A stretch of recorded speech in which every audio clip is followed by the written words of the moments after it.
Non-violence, persuasion, grâce. Alors ça, c'est très tordu, mais bougrement intelligent.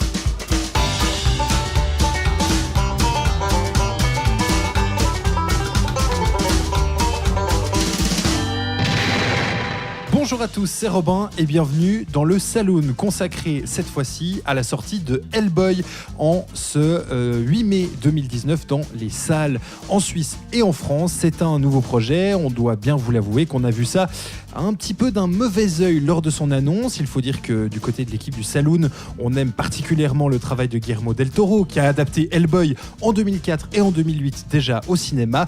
L'œuvre de Mike Mignola, donc sortie en 1994 en comics, est réadaptée cette fois-ci à l'écran par Neil Marshall et on va en parler aujourd'hui avec deux invités qui ont franchi la porte du Saloon. Tout d'abord Florian Pouplin, salut Florian. Salut Robin. Et Thibaut Ducret, salut Thibaut. Salut Robin. Alors, si vous êtes prêts, est-ce que Hellboy va nous rendre rouge de colère ? Eh bien, on va le savoir dans quelques instants. Quand un gars à poil court derrière une fille, la queue en l'air et un couteau de boucher à la main, j'ai peine à croire qu'il est en train de quêter pour la Croix-Rouge. Cela faisait presque 10 ans que le réalisateur Neil Marshall n'était pas revenu dans les salles avec un film. Il a notamment beaucoup travaillé sur les séries télé et le voici donc revenir avec cette troisième adaptation de Hellboy au cinéma. Rien à voir avec les deux versions de Guillermo del Toro sorties au début des années 2000. Cette fois-ci, on reprend le personnage, on lui refait une origin story avec un nouveau méchant, cette fois-ci Viviane Nimou, qui est incarnée par Mila Jovovich, et c'est l'acteur David Harbour, qu'on a notamment vu dans Stranger Things, qui prend le rôle de Hellboy, cette fois-ci au cinéma. Alors, comme je l'ai dit en intro, on n'en entendait pas forcément grand-chose, et pourtant on y a été quand même un petit peu par curiosité, peut-être malsaine. Est-ce qu'on a eu raison, Florian ? Est-ce que Hellboy est une bonne adaptation de comics ? Hellboy en nouvelle mouture, je ne pense pas que ce soit une bonne adaptation de comics, mais en tant que film de super-héros, vu ce qu'on nous sert depuis passé 10 ans, je dirais que c'est un bon film de super-héros. Ah ouais, un bon film de super-héros. Après, ce n'est pas un bon film.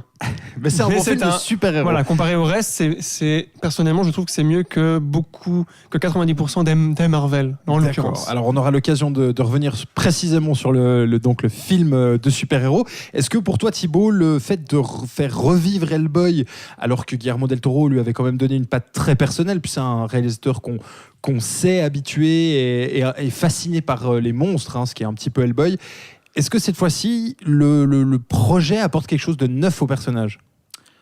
Alors pour moi, non, clairement pas. Moi, pour être très honnête, j'y allais vraiment à reculons sur ce nouveau Hellboy, parce que c'est très clairement un crève-cœur pour moi. Alors je pense que ça va être un petit peu le thème de cette émission, c'était mieux avant.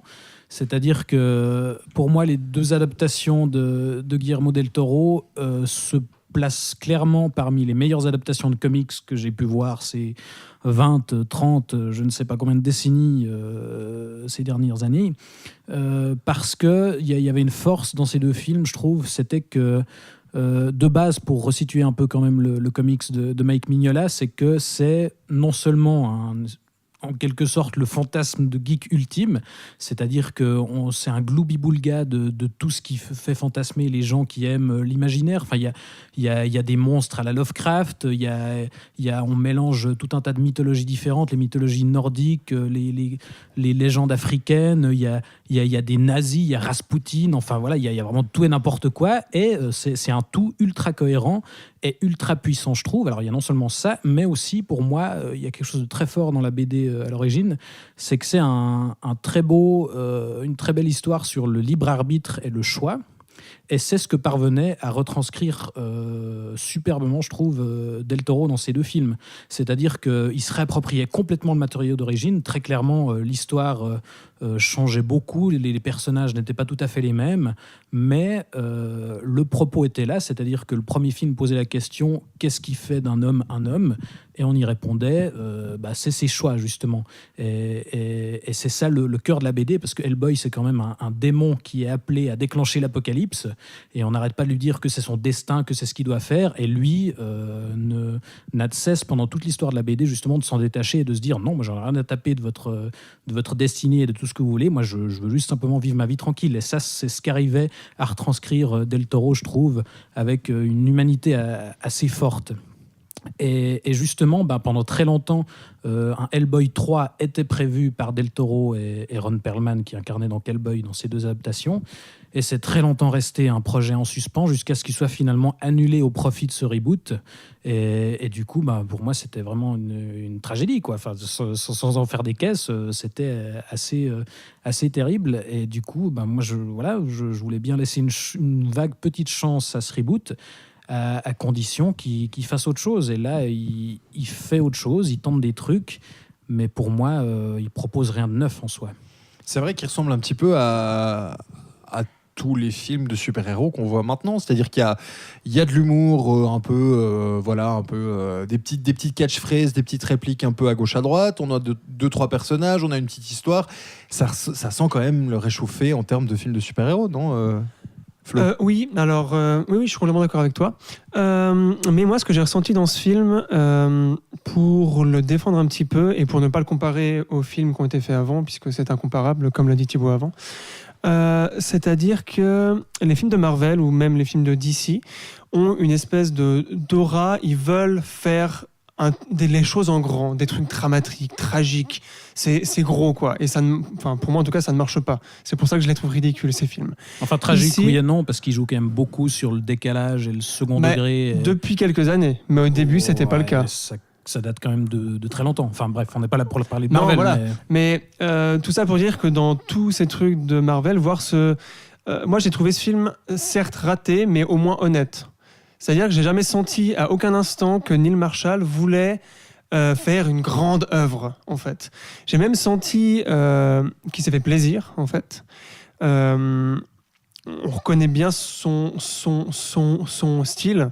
Je trouve qu'il n'est pas du tout cadré. Je crois que c'est le gros problème de ce film, c'est que Neil Marshall fait tout et n'importe quoi et que ça va dans tous les sens. Mais il y a ce truc de on va faire un film fun, même si on se rate, c'est pas grave. Et que du coup je sens il y a beaucoup moins d'implication dans l'histoire et dans le personnage. Moi je sais pas comment ça s'est passé, comment les producteurs ont proposé à lui ou à quelqu'un d'autre, j'en ai aucune idée, mais ça sent beaucoup le film de producteur, et que Neil Marshall, vu qu'il n'avait rien fait depuis 10 ans et qu'il disait qu'Hellboy visuellement c'était quand même un peu intéressant parce qu'il a quand même de la gueule, tout ça, qu'il a fait ce projet, mais que c'était pas un projet de cœur, mais qu'il s'est quand même dit tant qu'à faire un film avec du fric qui va être fait pour faire du fric, donc qui va être de toute façon, les producteurs vont de toute façon me faire chier, autant que je fasse le maximum de trucs fun entre guillemets, et ça je l'ai ressenti, c'est-à-dire qu'on sent qu'il l'a fait pour s'amuser, et moi j'ai ressenti ce côté-là en fait, même si le résultat n'est pas à la hauteur de ce qu'on pourrait attendre du comics et des films qui ont été faits avant. Je trouve que c'est un gros point positif, un film non prise de tête. Ça fait longtemps que j'en avais pas vu, là, surtout récent. Là, c'est vrai qu'on se prend pas la tête. Oui, non, mais du côté positif. Enfin, moi, particulièrement, j'ai été vraiment preneur du côté humour. Il y en a beaucoup, peut-être un peu trop. Mais moi, les punchlines qui sortent tout le temps dans le comics, elles y sont. Moi, c'est un côté que j'avais énormément aimé dans le comics, c'était ce côté complètement anti-héros. Le problème aujourd'hui, c'est que la figure du anti-héros a été surexploitée depuis 5-8 ans, je crois. C'est clair. Donc là, c'est difficile de revenir. Mais le comics à l'époque était super novateur pour ça aussi, parce que c'était un anti-héros qui marchait bien. Et voilà, tout ça pour dire que moi, je trouve quand même qu'il y a ce côté positif du film fun, et qui, moi, j'ai pas trop vu le temps passer. Et ouais, ce truc, un manque d'ambition positive, en fait. Voilà. Pour résumer mon avis, malgré tous les défauts. Ouais. Mais il y a beaucoup de défauts quand même. Tu parles de ce côté un peu, on fait les choses à fond, on veut chercher du fun. Est-ce que toi, Thibaut, t'en as eu un petit peu quand même de fun, ou finalement t'es resté un peu sur le carreau? Mais alors, pour être tout à fait honnête, très rapidement, je me suis complètement détaché du film, parce qu'effectivement, comme le pointait Florian, il n'y a aucune attache émotionnelle finalement dans le film. Contrairement à... je suis désolé, ça va être la comparaison un petit peu désavantageuse, mais contrairement à un Del Toro qui se réappropriait vraiment l'histoire de base et qui en faisait vraiment... qui le transposait dans son univers et qui en faisait vraiment quelque chose de personnel, là, en fait, le scénario adapte 3 gros tomes des comics qui sont très importants, qui sont liés justement à cette reine de sang incarnée à l'écran par par Mila Jovovich. Et en fait, non seulement ils essaient d'adapter cet arc-là, qui est un arc assez important dans le comics, mais en plus, on va piocher à droite à gauche pour ramener des trucs emblématiques, des personnages comme la Baba Yaga, cette sorcière issue de la mythologie russe, ou d'autres personnages qui sont dans d'autres histoires qui n'ont absolument rien à voir. Et on essaye. Aussi, voilà. Excalibur. Enfin, Ouais, alors tu ça, disais, il y a vraiment justement, le ça fait partie de cet arc-là. Ouais. Et autant Mignola, dans son comics, arrive à rendre ça parfaitement cohérent, même s'il part dans tous les sens, par petites touches, il construit son histoire et finalement ça prend sens au final. Mais là, moi, j'ai vraiment eu l'impression que ça partait dans tous les sens. Et effectivement, je suis assez d'accord avec Florian dans l'absolu sur l'honnêteté du truc. Moi, Neil Marshall, c'est un réalisateur que je trouve très surestimé, mais effectivement, si je dois lui reconnaître quelque chose, c'est son honnêteté. C'est-à-dire que c'est un gars qui a clairement une envie, qui a un goût pour l'imaginaire, pour le cinéma de genre. Enfin, tous ses films, il y a des références très présentes. Pour moi, il a un très bon film qui est The Descent, qui était ce survival dans les grottes avec ces créatures-là. Et sinon, ces autres films, ne serait-ce que, je sais pas, un Doomsday, où on va chercher du Mad Max, du New York 1997, du truc comme ça, où on voit les références et où le gars n'arrive pas en fait à se réapproprier le truc, et où on voit juste le gloubi-boulga de trucs qu'il aime et qu'il est allé piocher et qu'il n'a pas su dépasser en fait. Et là, avec ce Hellboy-là, moi j'ai un peu cette impression-là où, alors c'est pas lui qui a écrit le scénario, ce coup-ci, c'est plusieurs auteurs de comics dont j'ai plus les noms malheureusement, mais qui ont participé à l'écriture, et où j'ai vraiment l'impression d'un truc où on a fait une espèce de best-of de l'œuvre de Mignola qu'on n'a pas su rendre cohérente en fait. Mais cela dit, effectivement, au moins c'est pas cynique, ça sent pas le gros film de studio calculé comme un Marvel, comme le disait Florian. Ouais, alors je vais rebondir sur ce que tu dis. Moi, j'ai trouvé que le film, encore d'un côté positif, avait un côté comics très très très présent dans la narration, dans le montage et dans la mise en scène. Un côté comics, mais j'ai trouvé ça cool la première heure, parce que je ressentais les plans, je ressentais comment les personnages évoluaient, et dans ma tête, j'étais là, dans un comics, ça marche super bien. Et je crois qu'il y a aussi eu un gros problème d'adaptation du comics à l'écran, ce qui est donc deux médiums complètement différents, malgré ce que beaucoup de gens peuvent en dire. Et il y a peut-être aussi eu une erreur de ce côté-là, c'est-à-dire que j'avais vraiment l'impression de voir le comics filmé, mais sans qu'il y ait aucune adaptation à la temporalité d'un film, une scène. Enfin, tu vois. C'est ça, dans le comics, il se passe quand même des choses entre les petits fragments que Mignola nous raconte. Justement, là, on essayait de tout caser d'un bloc et ça marche pas. Oui, mais en dehors de ce côté-là, je trouve qu'il y a aussi dans la façon de faire, dans la façon d'écrire, et justement ce que tu viens de dire sur le fait que plusieurs auteurs de comics aient participé de plus ou moins loin. Parce que moi, je me rappelle qu'au générique, il n'y avait qu'un seul nom. Andrew Cosby. Oui, alors au final, il n'y a qu'un seul, exactement, un seul scénariste qui est crédité. Voilà, mais sauf erreur, ils sont 3 à avoir participé à l'écriture. Mais du coup, je trouve que ça se sent, en fait, que c'est des gars qui ont l'habitude d'écrire du comics. Et ça se sent dans le film, mais du coup, ça ne marche pas parce que c'est une écriture de comics. Une écriture de comics n'est pas une écriture cinématographique. Tu dis ça sent en termes de rythme, en termes de scène? En termes de rythme, surtout, ça passe très vite d'une chose à l'autre. C'est un film quand même extrêmement dense, je trouve. Beaucoup trop, et ça rejoint ce que tu dis sur le fait qu'ils ont essayé de caser un maximum de choses. Une histoire comme ça sur un comics d'une longueur normale, entre guillemets, fonctionne super bien, mais pour un film, non. Donc je crois qu'ils ont... tu peux raconter beaucoup plus de choses dans un comics parce que tu as l'entre-deux cases qui te permet d'imaginer beaucoup de choses. Tout ce qui est ellipse, c'est beaucoup plus facile à faire parce que le rythme de la lecture est complètement différent. Tu es beaucoup plus actif. Et dans le film, pas. Et je crois qu'ils ont complètement raté ça aussi. C'est-à-dire qu'ils ont voulu mettre peut-être ce qu'aurait été une trilogie dans un seul film. Même s'il laisse la porte ouverte éventuellement à des suites. Oui.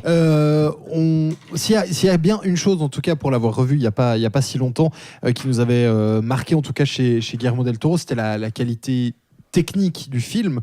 Forcément, là par contre, le bas blesse un petit peu plus. On est d'accord, Thibaut? Je crois que là, on est pour le coup, on est les 3 d'accord. Ouais, pour moi, encore une fois, Neil Marshall, ça n'a jamais été un cinéaste particulièrement inspiré. Il a eu un éclat de génie, encore une fois, avec The Descent, où là, il arrivait à digérer ses références et à servir de la vraie mise en scène, je trouve, et une vraie mise en image. Mais là, pour moi, il reste juste en fait ses pires tics, c'est-à-dire que il tente 2-3 trucs, il y a quelques plans séquences de combat, mais qui sont pas très impressionnants, et surtout il y a son goût pour les effets gore un peu gratuits, c'est-à-dire que dans tous ses films, à la moindre occasion, dès qu'on peut décapiter des têtes et faire gicler du sang, c'est fun, c'est super, c'est marrant. Et un truc qui est assez symptomatique de l'échec de cette adaptation pour moi, c'est une scène assez importante qui est celle du combat contre les géants. Donc à un moment, Hellboy affronte des géants, et dans le comics, c'est un truc qui nous est d'abord caché, qui est ellipsé en fait, et qu'on découvre petit à petit, et qui est censé justement illustrer en fait tout ce que Hellboy risque de devenir, tout sa part sombre et le destin tragique qui peut l'attendre. Et là en fait dans le film, on nous montre toute la scène justement avec des plans séquences et des effets gore super fun, super marrants. Et en fait, ça devient juste un truc un peu racoleur, mais qui n'exprime rien au final. Et du coup, pour moi, ça montre, je trouve, que Neil Marshall est sans doute un cinéaste sincère, mais qui n'a pas les épaules pour les matériaux ou les références qu'il aborde. La scène des géants m'a beaucoup fait penser à la scène des trolls dans Le Bon Gros Géant de Spielberg, si je me trompe pas, qui était un de ses pires films. Et c'est marrant que tu parles de ça. Je trouve que du coup, Hellboy, le personnage en tant que lui-même, est ridiculisé. Et c'est marrant que ce soit dans cette scène qui est si emblématique dans le comics, comme tu viens de le dire, qu'on voit pour la première fois Hellboy vraiment se battre. Enfin, vraiment, c'est-à-dire qu'il est tout seul contre 3 mecs qui font genre 15 mètres de haut, c'est quand même assez impressionnant. Et Hellboy est complètement ridiculisé. Enfin, il arrive à les battre, mais c'est une scène qui est faite pour rire. C'est pas une scène de bravoure, en fait. Et donc je rejoins complètement c'est hyper mou comme c'est chorégraphié et mise en scène. J'étais très étonné de ça parce que c'est juste on transperce les géants, puis il y a du sang qui gicle, et c'est super. Et j'attendais Marshall un peu sur cette scène, donc je rejoins complètement ce que vous dites sur la mise en scène. C'est vraiment un de ses films les plus mous. Il s'est pas engagé parce qu'il est capable de faire de la bonne mise en scène. Moi, je trouve que The Descent, c'est possible. Et d'ailleurs, c'est un de ses films les moins gore. Et les épisodes de Game of Thrones, surtout. Aussi, pour rappel, il a réalisé les avant-derniers épisodes des saisons 2 et 4 de Game of Thrones, donc ils sont des batailles et qui sont bien mises en scène. Qui sont super bien foutus, ouais. Et donc là, j'ai pas compris pourquoi dès une scène qui arrive à la 15e minute ou à la 20e, mais il n'y a presque pas de cut, et c'est même pas des plans séquences. Enfin, je veux dire, la caméra bouge presque même pas, c'est juste qu'il laisse tourner. Bref. C'est vrai qu'il y a beaucoup de cuts par contre. C'est un film, en tout cas sur le début, le flashback de début, on dirait une bande-annonce. C'est surcharcuté. Elle ne sert à rien parce qu'il la rappelle après. Au cas où tu l'avais pas compris la première fois, il y a le coréen, là, je sais plus comment il s'appelle maintenant. Ben Daimyo. Voilà. Qui rappelle ça, qui est un personnage qui est au début mis pour ça, qui est plus intéressant après, mais après Et puis sur l'aspect, forcément c'est un démon des enfers, c'est un gros super-héros, il a des ennemis, etc. Sur l'aspect, on a parlé de la mise en scène, sur l'aspect visuel maintenant, parce que forcément quand tu ramènes un démon de l'enfer qui doit tout faire brûler, il faut que ça jette un petit peu visuellement. Et là aussi, à l'exception de 2-3 scènes, c'est un petit peu compliqué, Flo. Exactement. Moi, j'attendais ça, en fait, parce que dès qu'au début, il parle de... Je sais plus son vrai nom, Anung Gunrama. Voilà, putain, raison qu'il est là. Je m'attendais, et surtout connaissant Neil Marshall, qui aime raser la terre avec des grandes armées, puis avoir une caméra qui vole un peu. Il y a un plan comme ça, mais il n'y en a qu'un seul. Tout le reste, c'est du champ contre champ. Et encore, il est moche. Et encore, il est moche. Ouais. Les CGI sont horribles et il est excessivement court. Et moi, j'attendais vraiment le moment où tu allais voir Hellboy avec ses cornes, avec sa couronne et puis avec son épée. Et c'est très court et c'est très mal fait. Et ça vient beaucoup trop tard. Et non, là, il aurait vraiment pu faire... voilà, moi, j'attends ça. Voilà.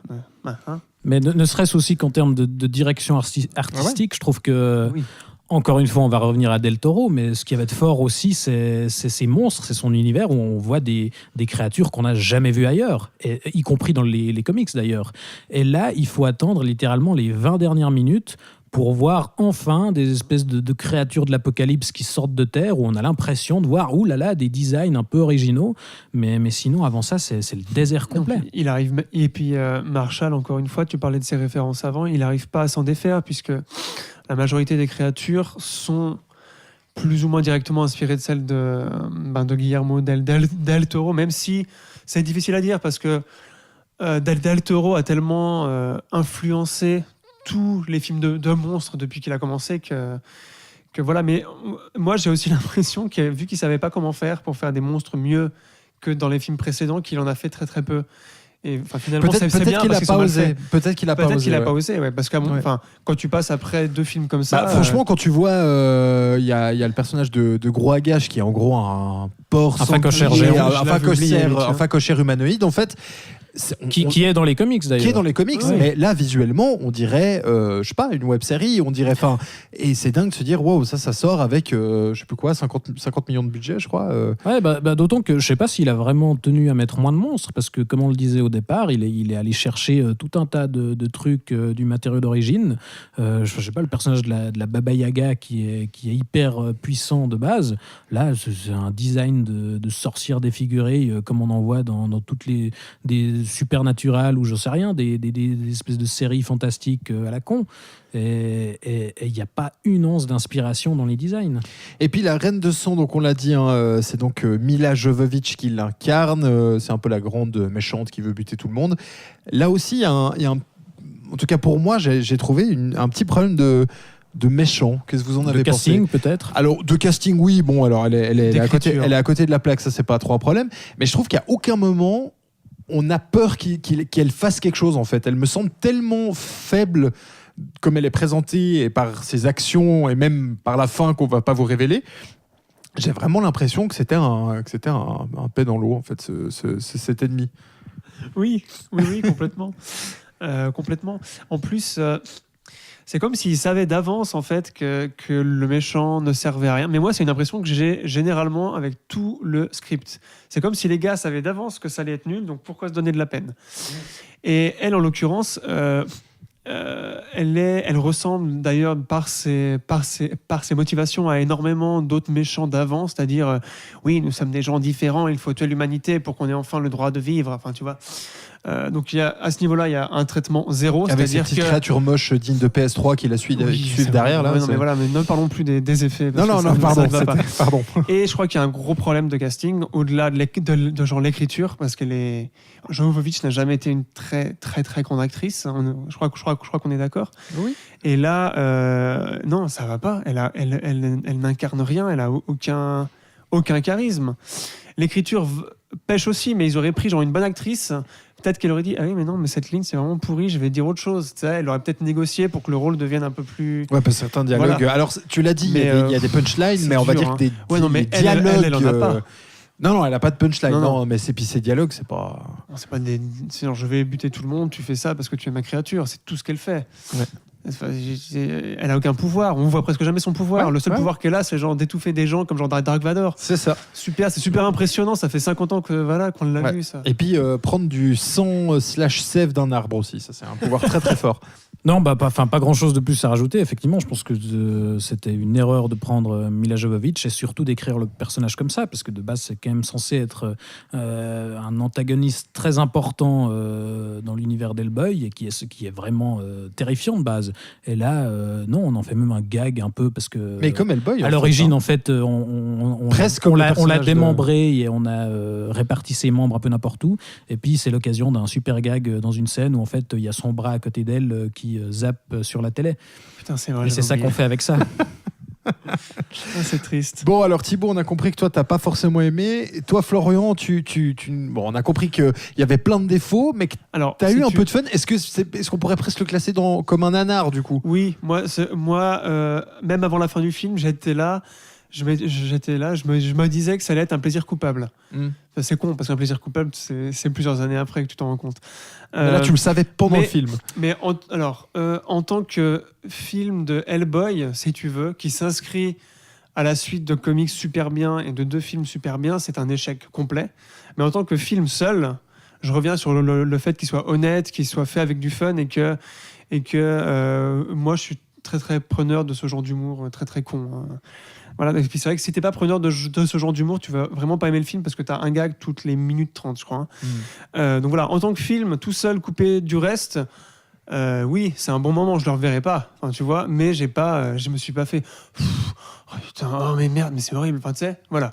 Donc au moins ça. Voilà. Et pour toi, Thibaut, ça pourrait devenir un plaisir coupable ?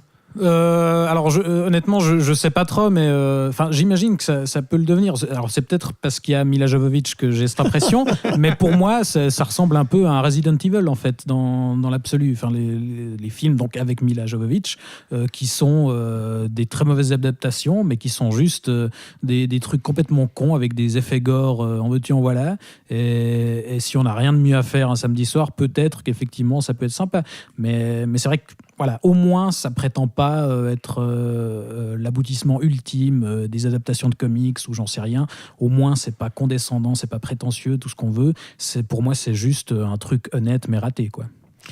Voilà, donc honnête mais raté, c'est peut-être le mot de la fin. Si en tout cas vous avez envie de le découvrir, eh bien il est dans les salles suisses et françaises depuis le 8 mai.